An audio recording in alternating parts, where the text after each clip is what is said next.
Do not allow mere facade to divide us. My culture and traditions are bequeathed. I hail from the land of song, poem, and proverb, the land of punt and mir, unsi and adar. I was raised in a very typical Somali household.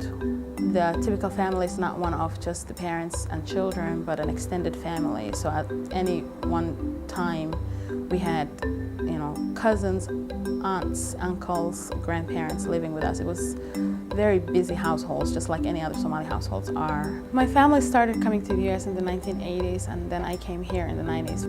We moved from several countries, which I mostly did not speak the language of, and it just felt weird, and I always felt like I was the newest kid on the block, so it didn't feel too good. My childhood was one filled with a lot of happiness and a lot of confusion, in the sense that at a very young age I was exposed to cultures that I didn't really necessarily understand, and it was an opportunity, except at the time I didn't really understand it as such, so it was interesting.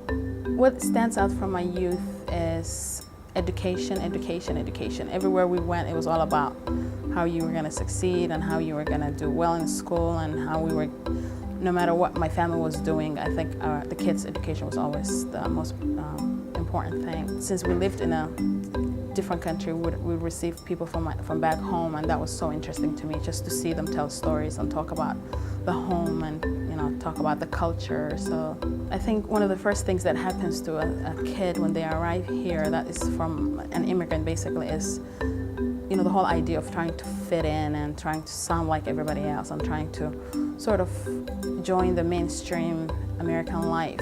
So it was kind of getting to know the American way and doing a lot of things on your own, working, going to school, typical immigrant life. It was quite hectic and very, very tiring. When I first came to San Diego, I noticed that the youth were lacking leaders, basically, or people who would show them the way to succeed and to take advantage of the vast opportunities that exist in America, especially here in California, San Diego. The Center for Bridging Communities is an organization I started so that we can bridge the Somali community into the larger American community through education, awareness, leadership, training, and basically information, so that our community is better suited to join the larger mainstream American community.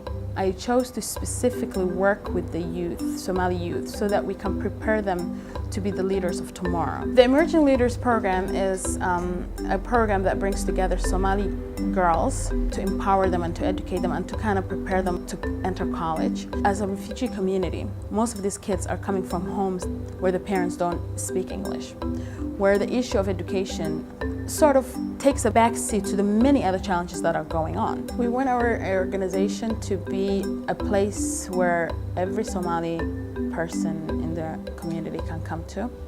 We want it to grow and have programs that will enhance the community, that will empower the community, that will bring the community together, and that will help the community on its day-to-day life. I choose to work within my community because my community has a lot of challenges.